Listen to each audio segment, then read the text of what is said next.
Hello, my witchlets. It's been a little bit since I've been able to talk to you, but that's okay. I've been sick, and cameraman Ken was sick, and it's just been kind of crazy here. So it's very, very warm. It's very warm. So I'm gonna do a quick breakfast ramen this morning. Now, I'm doing a keto diet right now because I just need to lose some weight, and for my health, for my own mental health and all of that. So I'm trying this keto thing to see how it's gonna go.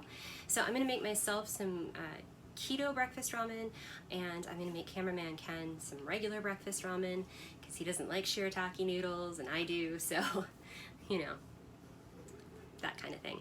So we're gonna go ahead and get started. The first thing I'm gonna do is I'm going to they didn't have my beef bacon when I went to the store, so I have not real bacon and the fact that it's turkey bacon. And we're gonna go ahead and prep this into the pan here. Basically, I just use kitchen scissors, and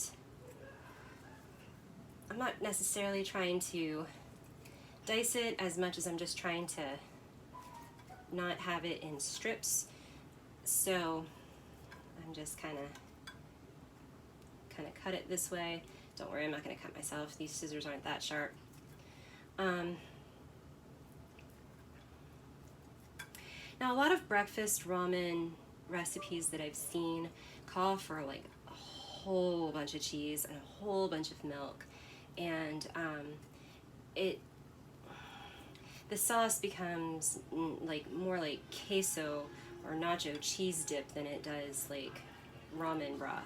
So I'm just gonna do my own thing today and see how that goes.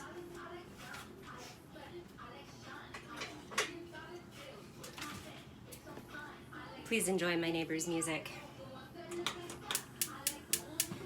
So we're gonna go ahead and cook up the turkey bacon here and get it somewhat crispy. In the meantime, I was originally just going to use a couple hard-boiled eggs that I have in the fridge that I had bought, but I'm going to actually do soft-boiled eggs instead. So I'm going to go ahead and turn this water on to bring to a boil and,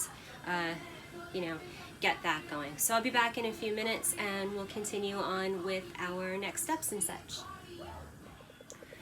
So while I'm waiting for things to come to a boil and such on the stove, I thought I would talk to you a little bit about shirataki noodles. They come in a package like this, and they are usually in a refrigerated section, sometimes close to where you would find vegan staples supplements, and usually down towards where the tofu is. These are plant-based noodles, and as you can see, they come in a liquid. So in order to prepare these, you need to rinse them. You need to open it into a colander and rinse it under cold water, and then let it sit for about a minute. Then put them into an ungreased pan and kind of roast them, so to speak, over low heat. You're not really trying to roast them, you're just kind of trying to heat them up until they're completely dry, and then you can cook them in whatever sauce it is that you're making, and go from there. These are a great substitute if you're looking for low-carb options or no-carb options. These have 2 dietary fibers, 1 gram total carbohydrate, 2 grams dietary fibers, 0 sugars, and 0 added sugars. So this is a pretty good option for a low-carb situation. If you're doing something like I am with the whole keto thing, then this is going to be your go-to for any kind of noodles that you want that aren't like zucchini noodles or something like that. Like, I'm trying to avoid zucchinis and squash and all that other stuff, though I did have spaghetti squash the other day and it was great and I didn't have any problems, so I don't know. But anyway, we're going to go back over here to the stove and continue on making our broth. Now remember, this is something that I'm coming up with kind of off the top of my head, so don't shoot me if it turns out terrible. All right, I have 2 cups of water boiling here on the stove. So to that, I'm going to add a cube-ish thing of concentrated vegetable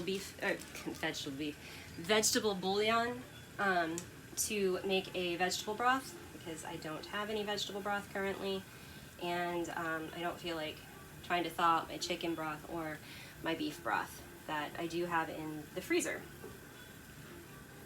This was supposed to be a very quick breakfast. It is not turning into that, but very rarely when things I make to record do they turn into anything quick.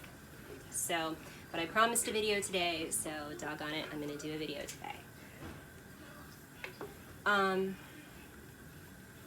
So once all of this melts down in here, which shouldn't take too awfully long because it's for boiling water, to this broth, we are going to add, oh yes, we're going to add garlic.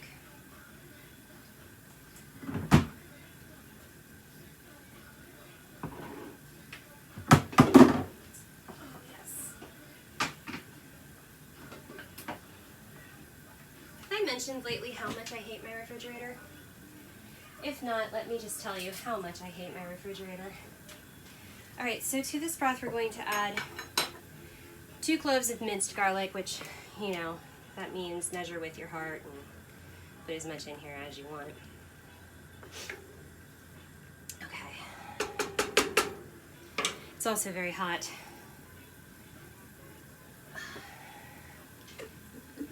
Cooking over a hot stove was not necessarily on my list of things to do today. At least not at this particular time. That's about 2 cloves of garlic, right? Yeah. No more. We like garlic. There we go.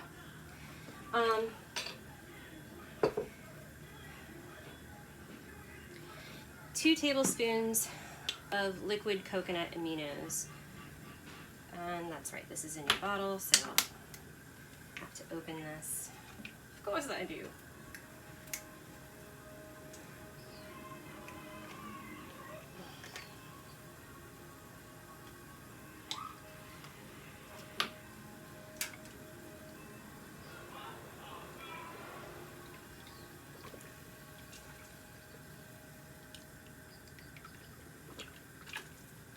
Alrighty. A tablespoon of Worcestershire sauce. This is like exciting content, isn't it? Actually, I think y'all are just sad that you've missed me for like a week and a half. There's not too much editing going on in this video today. I just kind of want to get it up for you guys. So that you have something, you know, to keep you entertained.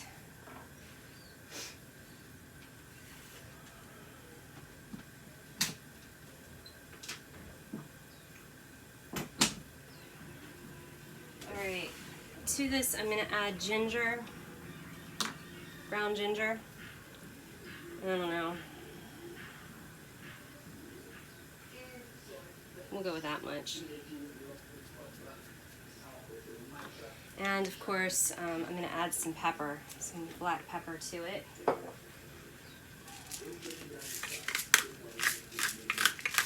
If I had seaweed, I'd throw some seaweed in here, but I don't have any nori, I don't believe.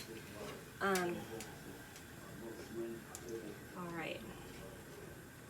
So that's pretty much our broth that we're going to put over top of the noodles and such. I made 2 cups of it, so there's enough for a cup of broth for each serving of the ramen. So what I'm going to do is I'm going to go ahead and for cameraman Ken, we're just going to use this without the seasoning packet because we don't need it since we just made our own broth for this. And take out the seasoning packet. There we go. And going to actually bring the water to a boil for him.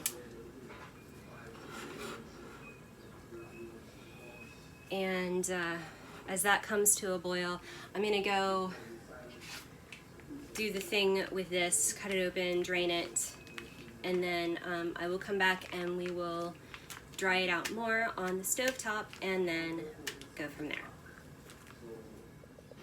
Okay, so I'm back, and these are not necessarily the noodles that you'd want to use for ramen, but they're the noodles that I have. These are the fettuccine style noodles. You'd want to use more like spaghetti style noodles or even angel hair shirataki noodles. They come in, I think they come in 3 different sizes, but you can use any of them really.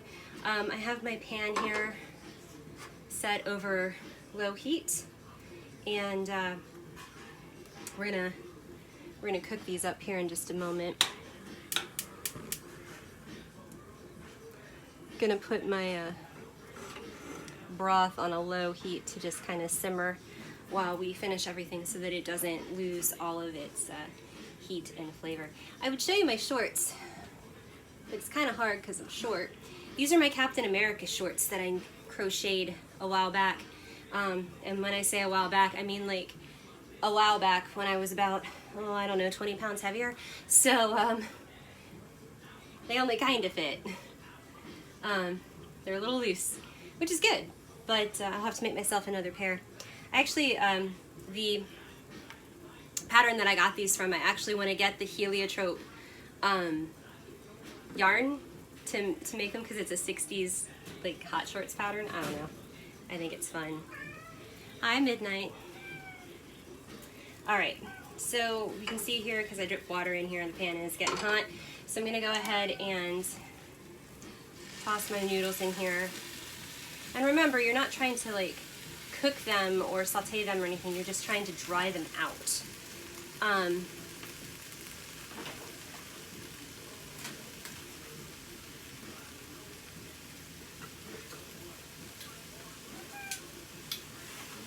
So I'm going to use tongs to move these around.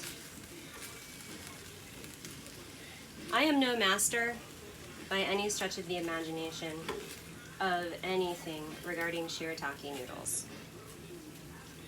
I'm following the instructions as best I can. If you guys have tips or tricks or anything like that that you can share with me about shirataki noodles, I would be very interested, because I love them. I think they're fantastic.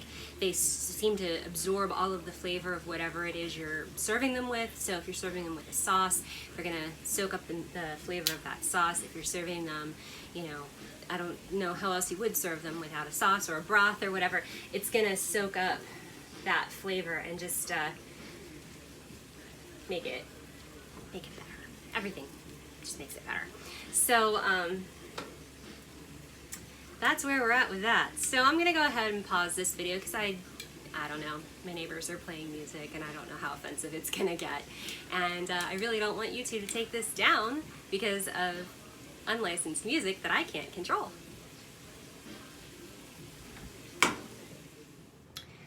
Okay, so we're back. I've got about half of the broth in this bowl here, which is where I'm going to put the shirataki noodles. Now I'm supposed to let this cook in the broth, but because I am doing a gluten-free version of this as well, I didn't want to end up having to make two different broths and everything to get everything to work out the way it's supposed to. So that said, that is half of the noodles in the broth. I'm gonna let that sit for a few moments, and then we'll come back and we will finish plating everything together. And I know my table's a mess, but I live in this kitchen and it's been super hot, if I haven't mentioned every section of this. So I will be back in just a few minutes. Alrighty, so this is the end of the video. I have a soft cooked egg, but since I just made cameraman Ken's ramen dish and took it to him, I don't think I'm gonna crack this on air because I absolutely fail at cracking soft cooked eggs, and it's a mess, and I'd really rather not display my messy tendencies other than, you know, the fact that I have a messy kitchen and all that stuff. But hey, at least you know I live here, right? Right? Okay. So if you liked what you saw today, oh, I can at least, somewhere back here is my bacon. So when you put your stuff in, you kind of want to make it look pretty and layer it and everything. This is cold, don't worry, I'm not burning my hand. So we're just gonna tap our bacon along the side here. Normally there would be other veg and such that you would put in here, like green onions, scallions, which are the same thing. I just meant you would use like the white part in one place and the green part in another. Obviously you would have probably some seaweed and such in here too, and any other meat of your choice. You could use pork belly if you like pork, you could use beef, you could use chicken. You could keep this strictly vegetarian and use vegan bacon crumbles and vegan meat of some type, whatever type you like. You could use tofu. There's a whole bunch of different things that you could do. So I'm gonna finish things off here. I'm gonna eat my egg in my ramen. I'm going to, I'm actually probably gonna add some cheese to this just because I like cheese and it's not breakfast without cheese, right? So I'm probably gonna add, I'd say, a tablespoon or two, probably 2 tablespoons of shredded cheddar, just to give it some more fat content and some more protein. So if you like what you saw, go ahead and hit the thumbs up button. If you didn't like what you saw, go ahead and hit the thumbs down button, smash that dislike button. But do, in either case, leave me a comment. I love comments and I will respond to most comments, unless, you know, I'm sick or something. So yeah, go ahead, smash the subscribe button so that you can get notified whenever I put out videos, which hopefully will be going back to our regular schedule. The summer heat is really bad. So we'll see how that goes. I'll try to probably do more videos in the evening when my neighbors aren't blasting their music. They have good taste in music, just it's loud and takes up my entire apartment. Anyway, we'll see you next time. Thank you guys for tuning in and watching. Bye, my witchlets. Blessed be.